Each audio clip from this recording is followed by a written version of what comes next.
gonna break you.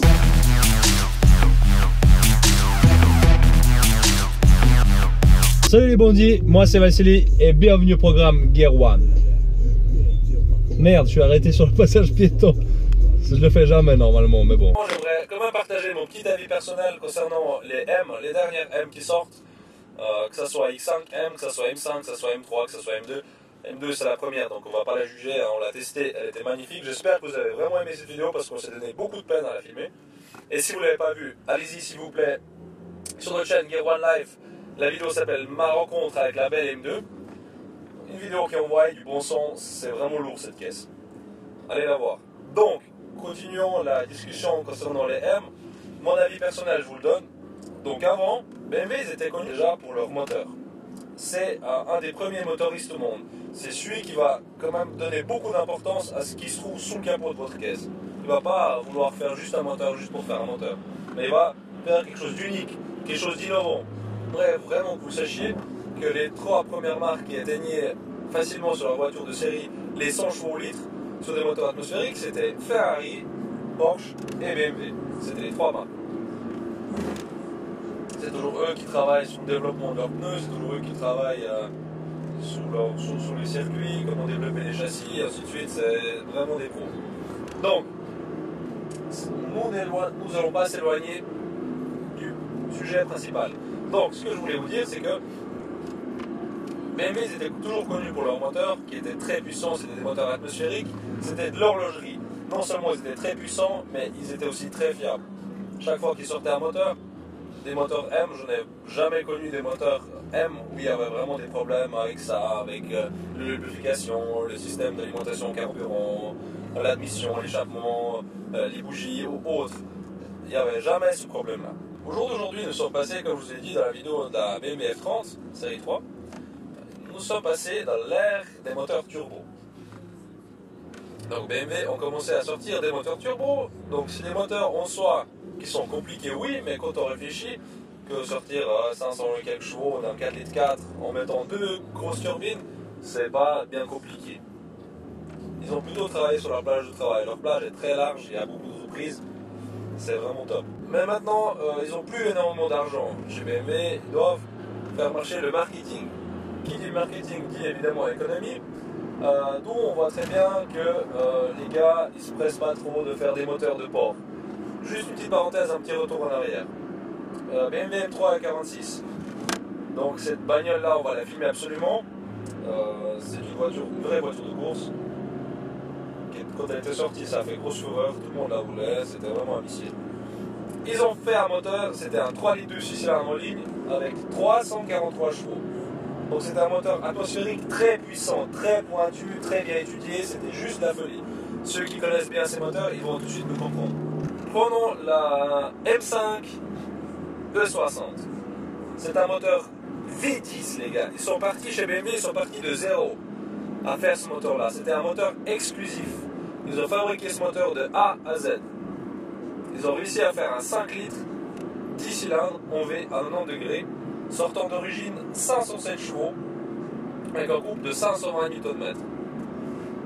Certes, ces chiffres sont déjà dépassés au jour d'aujourd'hui en 2017, mais ça reste un moteur qui est très performant, qui a fait beaucoup de bruit autour de lui, qui a fait beaucoup de bruit sur les circuits, beaucoup de bruit quand il faisait la course contre les Italiennes les plus puissantes. Et c'est un moteur, c'était une énorme réussite chez BMW, mais j'aimerais aussi que vous sachiez que c'était un moteur qui a coûté le plus cher de l'histoire. C'est le moteur le plus cher de l'histoire de BMW.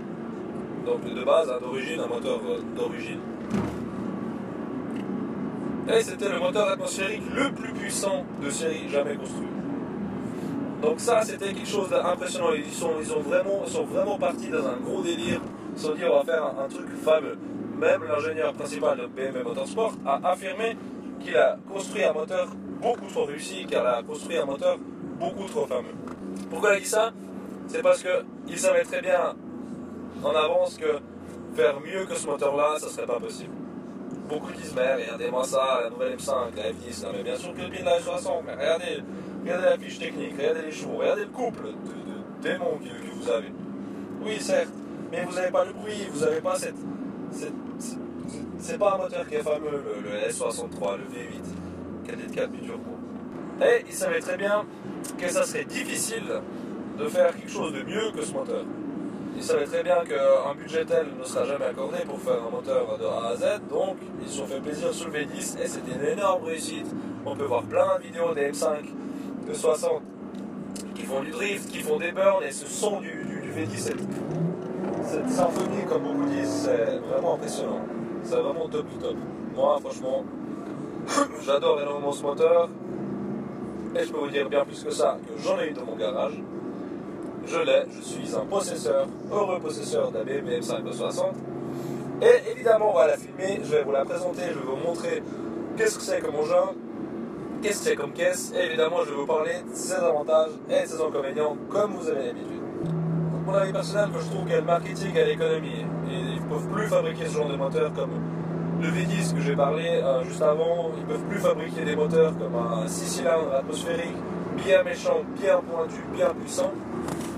Maintenant ils sont venus à l'ère des turbos, donc maintenant ils vont fabriquer des V8 biturbo. Ils ont passé de V10 5 litres à un V8 4 litres 4, ils ont diminué le nombre de cylindres, diminué la cylindrée, ils ont rajouté 2 turbines, et le voilà, nous avons le S63 B44 qui nous sort beaucoup de chevaux, beaucoup de couple, et on n'a pas besoin d'aller chercher plus loin de la puissance à tel et tel régime, nous n'avons pas besoin de cela. On a tout ce qu'il faut à n'importe quel régime. Oui. Beaucoup de gens vont apprécier, c'est des moteurs qui sont plus faits pour madame, monsieur, tout le monde, parce qu'on a toujours de la prise, on a toujours ci, on a toujours ça, on a plus de fiabilité, on doit moins être minutieux sur l'échange d'huile tous les 5-10 000 km maximum sur le 85 de la M5 F10, de la M5 60, excusez-moi. C'est des moteurs, c'est des voitures qui viennent plus pour tout le monde.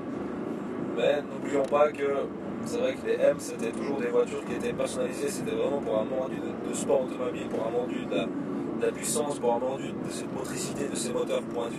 C'est un X5M normal, c'est un X5M, oui c'est un M, oui on est d'accord, c'est le premier X5M qu'ils ont fait, après le 53, ils ont fait le 70, ce modèle-là, c'est le premier X5M. Donc maintenant c'est un X5 comme tous les autres, sauf qu'il y a un moteur plus puissant, plus performant, châssis plus rigide, des roues plus grosses, des freins meilleurs. Certes, c'est une voiture qui est différente, mais dans l'ensemble, je suis assis dedans, j'ai pas l'impression que c'est un M. Oui, ça envoie, ça chie, ça c'est clair, on est d'accord, il y a beaucoup de coups. Mais quand même, c'est pas quelque chose comme quand on se posait dans une M3 à 30, dans une M5 à 34, même dans une M5 à 39, on savait tout de suite qu'il y avait ce caractère de la M. Là, je trouve qu'ils ont perdu un petit peu, malheureusement. Voilà. On peut prendre une BM normale, on prend le kit M-Tech, le kit sport à l'intérieur, on rajoute le pare-choc M-Tech, le pare-choc avant-arrière, les jupes, et voilà, les gars, vous avez comme une M5, sauf que c'est pas le même moteur. Et les châssis, des fois, ça se rapproche de la M5. J'espère que vous avez regardé ma dernière vidéo au Salon de l'Automobile 2017, que j'ai tant apprécié, que je me suis tant donné de la peine pour filmer toutes les bagnoles qui vous font rêver, que vous voudrez acheter quand vous serez grand et riche et beau, si vous serez toujours beau, hein, parce que vous serez peut-être mieux. Non, je rigole. Regardez s'il vous plaît cette vidéo, souscrivez à notre chaîne, mettez des likes, on a besoin de vous, on a besoin de votre soutien, vous n'avez pas encore compris, mais s'il vous plaît, faites-le, c'est pour notre bien, c'est pour qu'on puisse progresser, on va travailler avec vous, on va vous faire des choses que vous aimeriez qu'on fasse aussi, donc faites-nous des propositions, proposez-nous vos voitures. On sait très bien que vous êtes en possession des belles caisses aussi, et je suis sûr que ça soit du allemand, du japonais, que ça soit du français, l'italien, nous sommes preneurs de tout. On sait très bien qu'aucune voiture n'est parfaite. Oui, certes, j'aime la marque BMW, mais je sais très bien que plein de caisses existent qui sont mieux que ces voitures-là. Ces voitures qui aiment bien se la péter, ouais, je voulais une BMW, ouais, c'est la classe, alors que c'est pas du tout vrai, je sais très bien.